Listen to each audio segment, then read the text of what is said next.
جب کرب و بلا میں امام حسین علیہ السلام کا پانی بند کر دیا، رسول اللہ کے خاندان کے چھوٹے چھوٹے بچے پانی پانی کی صدائیں بلند کرنے لگے۔ تاریخ نے لکھا 3 دن رسول اللہ کے خاندان کا پانی بند تھا۔ بس جب کربلا کے میدان میں 10 محرم کے دن ہر ایک شہید شہادت کا جام پیتا گیا، امام حسین علیہ السلام تنہا رہ گئے تو آپ یزید کے سامنے آ کے حجت تمام کرتے ہیں اور کہتے ہیں کوئی ہے اس غریب کی مدد کرنے والا؟ آسمان ہل گیا، زمین تڑپ اٹھی، فرشتے آ گئے، جن کہنے لگے یا حسین ابن علی ہمیں حکم کریں۔ امام حسین نے فرمایا یہ صدا صرف انسانوں کے لیے تھی، لیکن افسوس تمام انسان رسول اللہ کے نواسے کی غربت پہ ہنسنے لگے۔ اتنے میں خیمے میں ایک بچہ اپنے آپ کو جھولے سے گرا دیتا ہے۔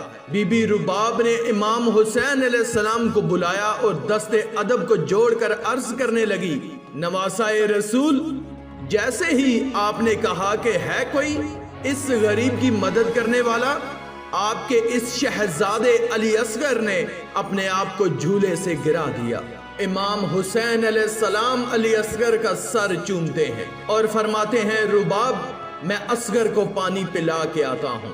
رسول اللہ صلی اللہ علیہ وآلہ وسلم کا نواسا حسین ابن علی اپنے 6 ماہ کے علی اصغر کو گود میں لے کے میدان کربلا آتے ہیں اور کہتے ہیں تمہاری جنگ اگر ہے تو رسول اللہ کے اس نواسے سے ہے، اس معصوم صغیر بچے نے تمہارا کیا بگاڑا ہے؟ لوگوں 3 دن سے اس 6 ماہ کے بچے نے پانی نہیں پیا، پیاس کی وجہ سے اس کی ماں کا دودھ خشک ہو گیا ہے، اے لوگوں اس بچے کو پانی پلاؤ۔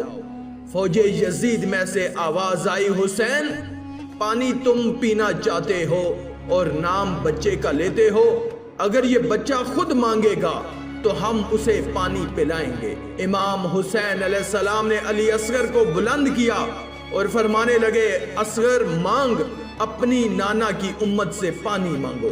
امام حسین علیہ السلام کا یہ کہنا تھا، علی اصغر کے لب ہلے اور علی اصغر فرمانے لگے لوگوں میں تمہارے رسول کے گلشن کا چھوٹا سا پھول ہوں، میری رگوں میں تمہارے رسول کا خون بہتا ہے، اے لوگوں میں 3 دن سے پیاسا ہوں، مجھے پانی پلاؤ۔ تاریخ نے لکھا علی اصغر کی صدا سے فوجیں عشقیاں ہلنے لگی، کہرام برپا ہو گیا۔ عمر بن سعد اور شمر نے کہا کہیں فوج یزید بغاوت پر نہ اتر آئے، آواز لگائی، ہرملا تیر چلا۔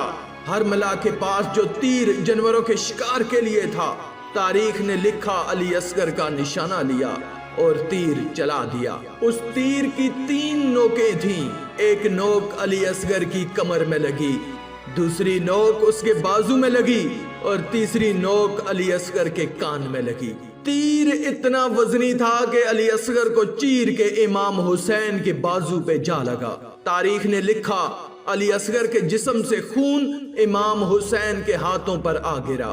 امام حسین علی اصغر کو ہاتھوں میں لیے اپنے نانا کی امت کو دیکھ رہے ہیں، چاہا کہ علی اصغر کے خون کو زمین کے حوالے کرے۔ زمین چیخ اٹھی، مولا اگر اس ناحق خون کو ہم پہ گراتے ہیں روزے محشر تک میں اناج نہیں اگاؤں گی۔ امام حسین نے چاہا کہ اس کو آسمان کے حوالے کریں، آسمان کہنے لگا رسول اللہ کے نواسے اگر اس خون کو ہماری طرف پھینکا ہم روزے محشر تک بارش نہیں برسائیں گے۔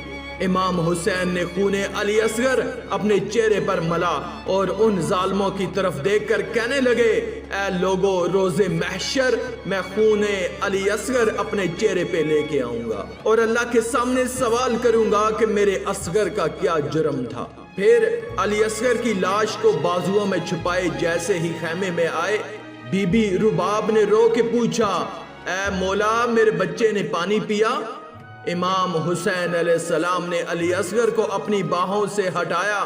بی بی رباب چیخ کے کہنے لگی یا مولا جس نے میرے اس معصوم بچے کو مارا کیا اس کی کوئی اولاد نہ تھی؟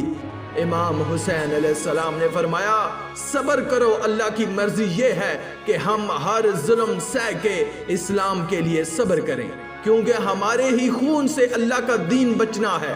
اور رباب علی اصغر کی قبر بناتے ہیں۔ امام حسین اور بی بی رباب خیمے کے پیچھے ایک جگہ پر ذوالفقار سے کھڈا کھودتے ہیں اور علی اصغر کو کربلا کی گرم زمین میں تدفین کر دیتے ہیں۔ بس جیسے ہی امام حسین علیہ السلام کی شہادت ہوئی، بیبیوں کے خیام جلائے گئے، آل رسول کو لوٹا گیا، سروں کو کاٹا گیا، تو عمر بن سعد نے کہا کہ دیکھو کوئی سر رہ تو نہیں گیا۔ کسی ظالم نے کہا کہ ایک سر رہ گیا ہے۔ شمر نے پوچھا کون سا سر؟ اس ظالم نے کہا حسین ایک 6 ماہ کا بچہ لے کر آئے تھے، ہم نے اس کو تیر مار کے شہید کیا تھا، اس کا سر نہیں ملا۔ شمر نے کہا ڈھونڈو، زمین پہ نیزے مارتے رہو، یہیں کہیں حسین نے تدفین کیا ہوگا۔ بس پھر کیا تھا، کربلا کی گرم زمین پہ فوج زمین پر نیزے مار مار کے علی اصغر کو ڈھونڈتی رہی۔